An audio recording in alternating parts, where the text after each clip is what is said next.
بسم اللہ الرحمن الرحیم۔ دوستو، اگر کسی پر سایہ ہو جائے یعنی کسی پر آسیب ہو جائے تو کیا کریں؟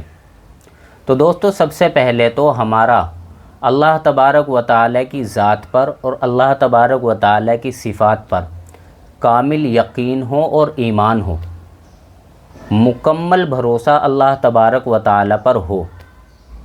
قوت ایمانی سے شیطانی قوتیں اور نفسانی حملے ٹوٹ جاتے ہیں۔ اس لیے سب سے پہلے یہ کام ہو کہ ہمارا اللہ تبارک و تعالیٰ کی ذات اور صفات پر مکمل یقین اور ایمان ہو۔ دوسرا ہے کہ دوستو، اللہ تبارک و تعالیٰ کے ساتھ ہمارا تعلق مضبوط ہو، نمازوں کا اہتمام کریں اور اپنے مصلی کو رات کو وقت دیں۔ جس آدمی کا اللہ تبارک و تعالیٰ کے ساتھ تعلق مضبوط ہوتا ہے تو شیطان کا اس پر بس نہیں چلتا۔ تو دوسرا کام یہ ہے کہ ہمارا اللہ تبارک و تعالیٰ کے ساتھ تعلق مضبوط ہو۔ تیسرا یہ کہ پاکی کا ایسے لوگ دھیان رکھیں، باوضو رہنے کی کوشش کریں، قرآن کریم کی تلاوت کریں اور ذکر و اذکار کریں۔ اسی طریقے سے دوستو، ایسے آدمی کو چاہیے، ایسے گھر والوں کو چاہیے کہ گھروں کے اندر سورہ بقرہ پڑھنے کا معمول بنایا جائے۔ سورہ بقرہ پڑھی جائے، روزانہ پڑھی جائے اور ہو سکے تو بلند آواز سے پڑھی جائے، کیونکہ دوستو حدیث شریف کے اندر آتا ہے کہ جس گھر میں سورہ بقرہ پڑھی جاتی ہے شیطان اس گھر سے بھاگ جاتا ہے۔ تو دوستو، گھروں کے اندر سورہ بقرہ پڑھنے کا معمول بنایا جائے۔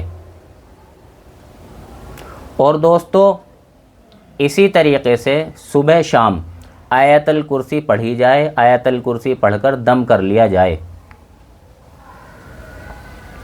اور دوستو، اسی طریقے سے اگر کسی کے یہ آیت یاد ہو، فَلَمَّا أَلْقَوْا قَالَ مُوسَىٰ مَا جِئْتُمْ بِهِ السِّحْرُ إِنَّ اللَّهَ سَيُبْطِلُهُ إِنَّ اللَّهَ لَا يُصْلِحُ عَمَلَ الْمُفْسِدِينَ۔ تو اس آیت کو بھی دن میں 1-2 مرتبہ پڑھ لیا جائے۔ اور دوستو، اسی طریقے سے صبح شام سورہ اخلاص یعنی قل هو اللہ احد، سورہ فلق یعنی قل اعوذ برب الفلق، سورہ ناس یعنی قل اعوذ برب الناس، یہ قرآن کریم کی آخری 3 صورتیں ہیں۔ ان تینوں صورتوں کو صبح شام پڑھ کر دم کر لیا جائے۔ اور دوستو، اسی طریقے سے ایک دعا ہے، اعوذ بکلمات اللہ التامۃ من کل شیطان وہامۃ ومن کل عین لامہ۔ اس دعا کو پڑھنے کا بھی اہتمام کیا جائے۔ تو جب ان کاموں کو کیا جائے گا تو پھر آسیب سے بھی حفاظت ہوگی، جنات سے بھی حفاظت ہوگی، شیاطین سے بھی حفاظت ہو جائے گی اور جادو وغیرہ اور نظر بد سے بھی حفاظت ہو جائے گی۔ تو دوستو، ان کا اہتمام کریں۔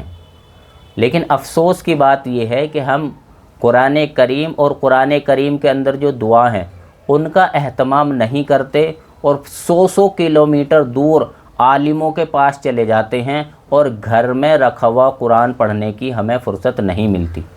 اللہ تعالیٰ صحیح سمجھ کی توفیق نصیب فرمائے۔ وآخر دعوانا الحمد للہ رب العالمین۔